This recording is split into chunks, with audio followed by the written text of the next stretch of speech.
Hey guys வணக்கம். Video click பண்ணதுக்கு நன்றி. ஸோ இந்த வீடியோவில் ரொம்ப ஹெல்தியான உளுந்து பால் தான் எப்படி செய்கிறதுன்னு பார்க்க போகிறோம்.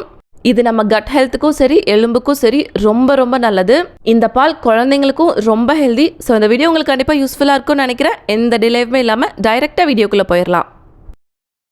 இந்த ரெசிபி பண்ணுறதுக்கு 30 ml கப்பில் 1 கப் உளுந்த குக்கரில் சேர்த்து 2-3 தடவை நல்லா கழுவி எடுத்துக்கலாம்.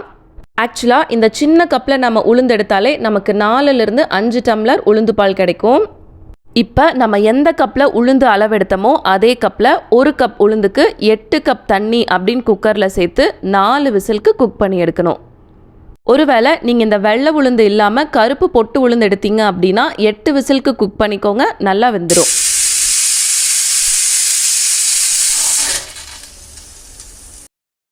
இப்போ நம்ம சேர்த்த உளுந்து 4 விசிலுக்கு குக் ஆகி ப்ரெஷரெல்லாம் அடங்கிடுச்சு. இப்போ நம்ம குக்கர் லிட்டை ஓப்பன் பண்ணி பார்த்தோம் அப்படின்னா நம்ம உளுந்து நல்லாவே வெந்திருக்கும்.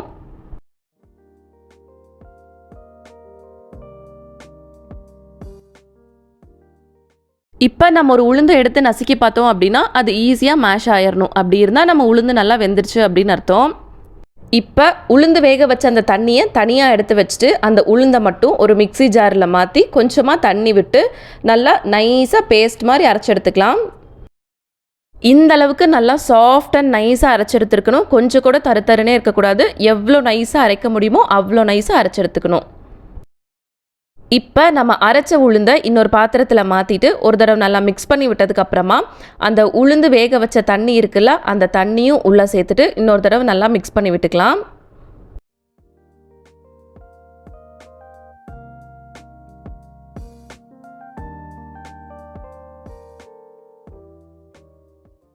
இந்த ஸ்டேஜில் அரைச்ச உளுந்துக்கு தேவையான அளவு தண்ணி ஊற்றி மிக்ஸ் பண்ணிக்கலாம். நம்ம எடுத்த குவான்டிட்டிக்கு 1 டம்ளர் தண்ணி சரியாக இருக்கும். இப்போ ஒரு தடவை நல்லா மிக்ஸ் பண்ணி விட்டதுக்கப்புறமா ஸ்டவ்வை ஆன் பண்ணி நல்லா கொதிக்க வைக்கலாம்.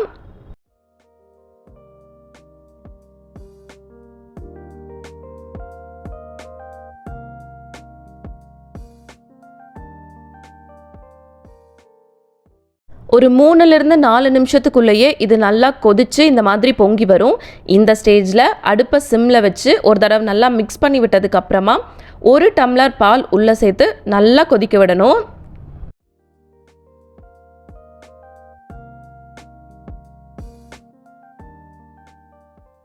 இந்த ஸ்டேஜ்க்கு அப்புறமா இந்த உளுந்து பாலை சிம் டு மீடியம் ஃப்ளேமில் வச்சே கொதிக்க வைங்க.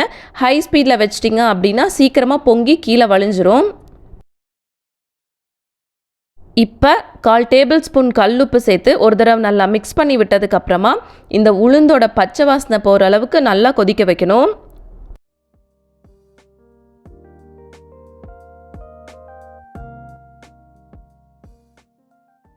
இது நல்லா கொதிச்சு பச்சை வாசனையெல்லாம் போய் ரெடி ஆகிறதுக்கு கிட்டத்தட்ட ஒரு 6லிருந்து 8 நிமிஷம் வரைக்கும் தான் ஆகும்.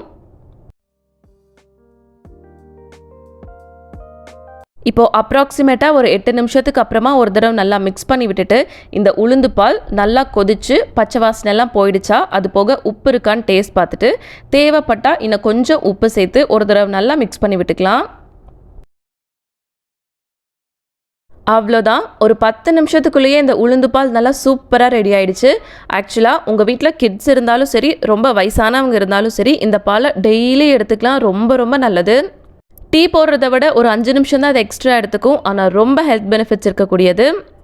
ஸோ இந்த வீடியோ உங்களுக்கு கண்டிப்பாக ஹெல்ப்ஃபுல்லாக இருந்திருக்கும்னு நான் நம்புகிறேன். இந்த ரெசிபியை இதே மாதிரியே நீங்கள் ட்ரை பண்ணி பார்த்துட்டு எப்படி இருந்துச்சுன்னு கமெண்ட்டில் சொல்லுங்கள், நானும் தெரிஞ்சுக்கிறேன். இவ்வளோ நேரம் என் வீடியோ பொறுமையாக பார்த்த எல்லாத்துக்கும் ரொம்ப நன்றி.